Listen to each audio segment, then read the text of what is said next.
This episode of the Rural Roots Canada podcast is brought to you by Kubota. When hay season hits, every hour in the field counts, and Kubota hay tools are built to make the most of them. With mowers, tedders, rakes, balers, wrappers, mergers, and more, Kubota has the equipment to keep your operation moving. Head to Kubota.ca and click Agriculture to explore the full lineup.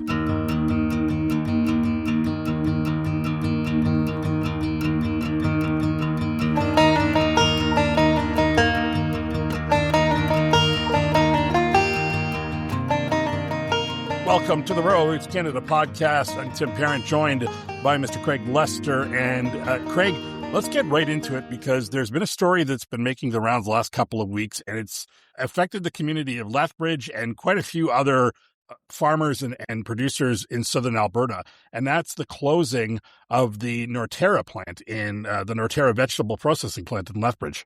Yeah, just in the last 2 weeks here, Tim, we've learned that the Nortera processing plant in Lethbridge has been a staple there for a long time and has deep roots in the community. The company announced that it was closing that facility.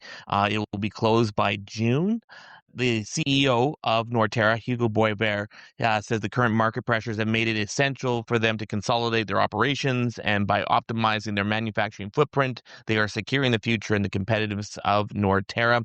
He went on to add that the closing facility is never an easy decision, especially given the dedication of their Lethbridge team. He also noted in regards to the commitment of their local partners, including the producers and the community of Lethbridge and beyond, throughout the premier food corridor down there.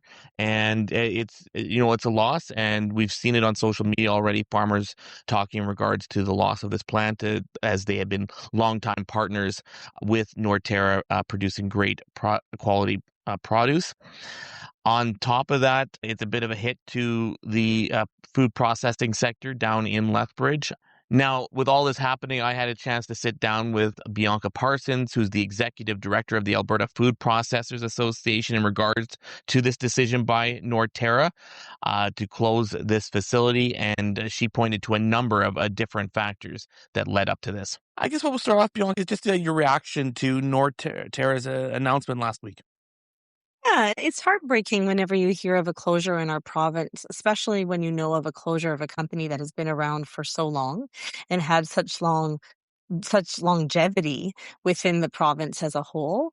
But when we look at the ecosystem and some of the challenges that are being placed on such large legacy brands as Nortera, unfortunately, I could also see it coming.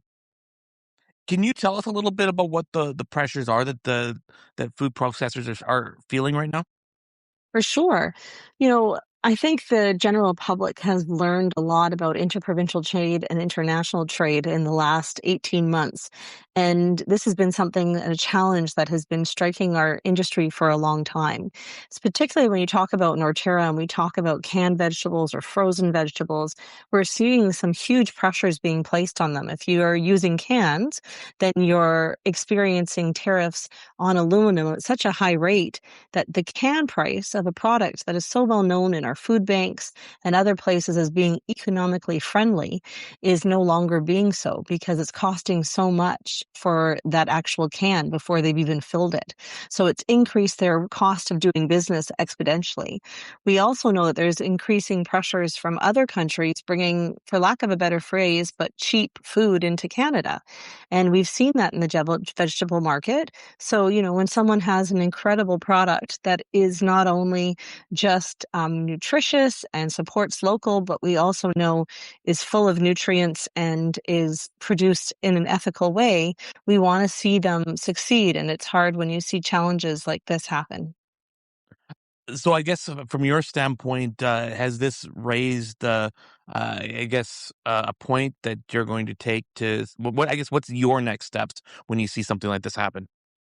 For sure. When we speak to the premier or our provincial officials, or we speak to the federal government, it's explaining that the cost of doing business to keep food at a reasonable price is extremely difficult for Canadian producers right now.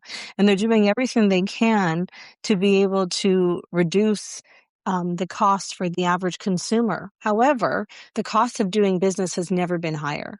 We especially right now. When we look at the price of gas, that means that their freight and their transportation has gone up exponentially. I have one member that just shared with me that his boxes have gone up 20%, his bags have gone up 30%, and his freight cost has gone up 32%.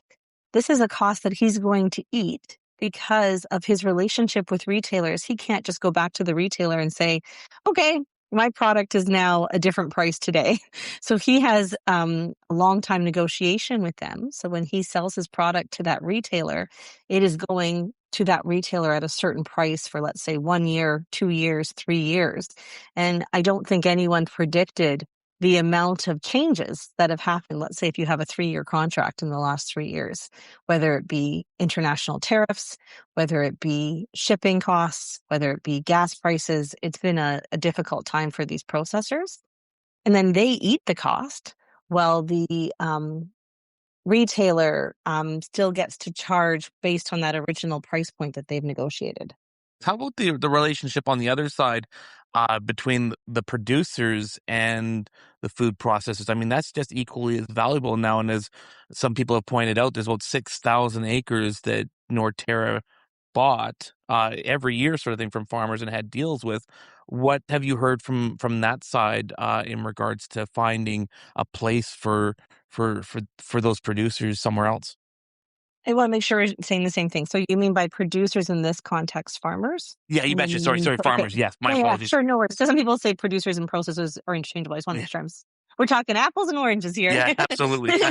But yeah, you know, my heart bleeds for those families that have already made negotiations for their farm to be used for this purpose. I really hope, and I think that in a way, it's a blessing that this is happening in Lethbridge because you have Canada's food corridor in Lethbridge. So you have some extra supports, whether it be the economic engine of the Lethbridge city, or you have Lethbridge as a whole for their economic development group, or you know, as I said, with this being the Canadian food corridor, giving them some support. So I think everyone's working hard to hopefully fill that space again, whether it becomes a co-packing facility. So this means that like a big brand could come in and have a local crew making that food, or a local company make that product. I'm also hoping the same things happen to the farmers, that as soon as the space can be filled, that these farmers are able to get new contracts out there. The horrific and the sad part of this is that this all takes time.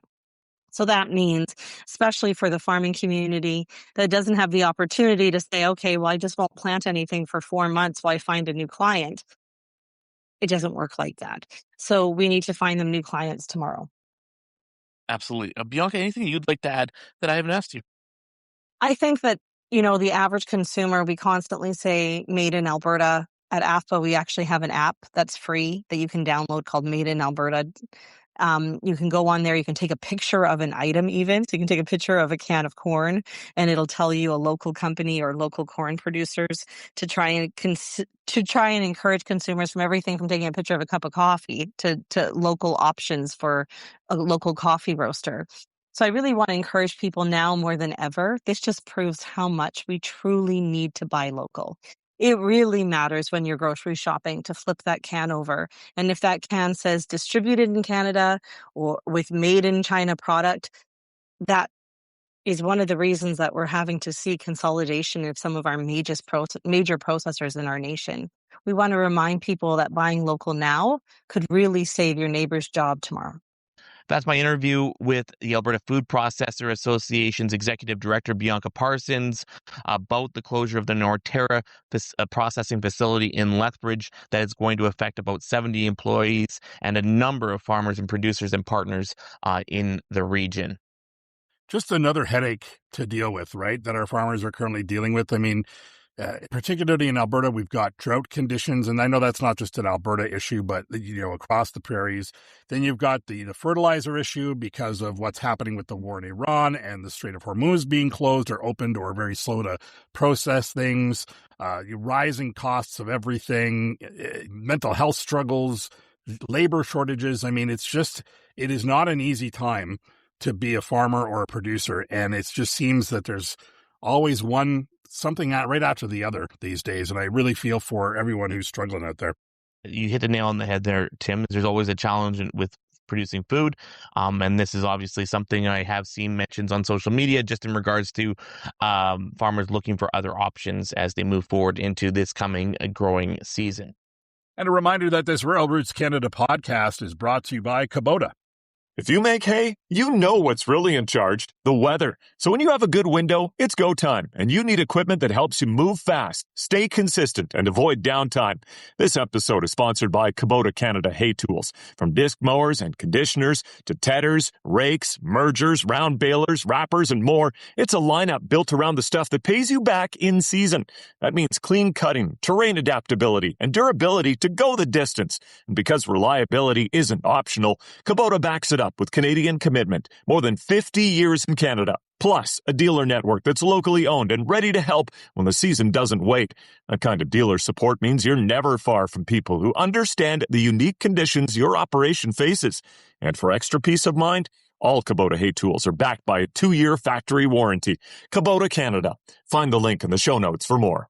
All right, let's switch gears. Let's go from the negative to the positive. And you had an interesting interview this week with a young man who's looking to get into the agricultural sector. Tell us a little bit about that.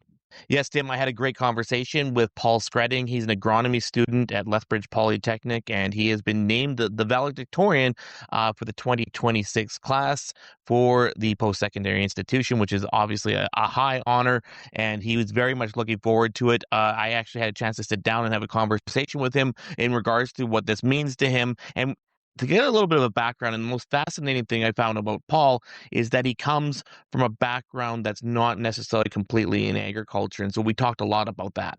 So Paul, welcome to the program. Tell us a little bit about yourself. Well, I was born and raised in Lethbridge. I've actually lived here my entire life. And then when I was a teenager, I started to work for my grandpa on the farm. And that's kind of what started my interest in agriculture. And then I worked as an agriculture mechanic apprentice for just over a year before going to college. And then here I am graduating college this year. So fantastic. And as you've talked a little bit about not necessarily being from the farm, but you've had quite a few jobs and people in your family that have been involved, sort of thing. Is like, how did that influence you taking what you did and becoming interested in a career here? Well, my grandpa's a farmer. And he's definitely had the biggest influence on me.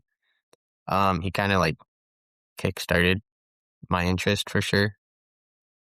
But aside from that, I had some really good mentors when I was working as well. And they have also just kind of been who have helped my interest grow, I guess we could say. Awesome. Can you tell us a little bit about your time at Lethbridge Polytechnic and how, I guess, in regards to how much your interest in this field has grown and in agriculture in general? Well, at Lethbridge Polytechnic, it's been pretty good. Last year was my first year there, and I had a couple of really, really fun classes like botany and animal science, and it kind of just gets your feet wet, and you kind of test the water, see if it's something you want to do. And then the second year is kind of where you get into the like specifics. You take courses like special crops, field crops, integrated pest management, things like passion forage, and you learn about irrigation as well.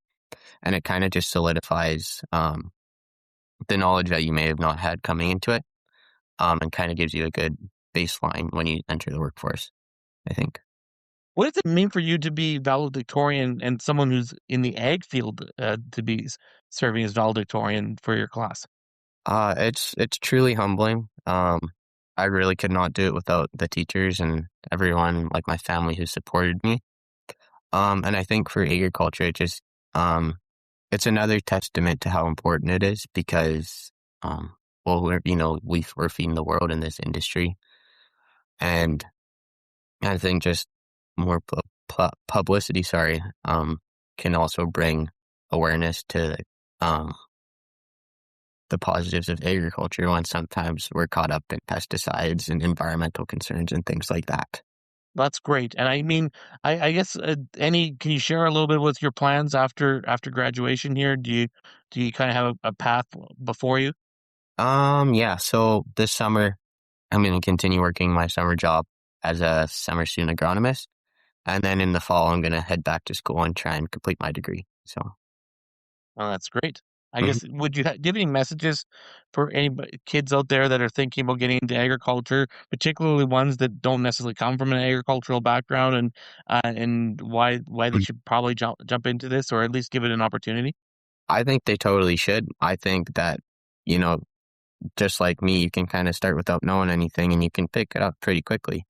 As long as you're willing to learn and give it a really good try and be open to new experiences, I think everybody could succeed in agriculture. There's plenty of opportunities out there for everybody to take a hold of. So Well, this has been awesome. Like, congratulations. Like, I mean, this is a huge honor and obviously well deserved, as I've been told. So then that you really carved this out for yourself, and that's just mhm. absolutely great. And I know the ag industry is getting a very talented, passionate person in yourself to help it along. Paul, I really appreciate your time today. Oh, thank you for having me. That was my interview with Paul Skretting. He is the valedictorian for the 2026 class from Lethbridge Polytechnic. He is a agronomy student there, and all the best to Paul as he moves forward with his post-secondary education as well as his career. And, obviously a big good luck and congratulations to all of the agricultural students that are graduating here in the next couple months at all the post-secondary schools across Canada. And yeah, shout out to the class of 2026 from everyone here at Rural Roots Canada.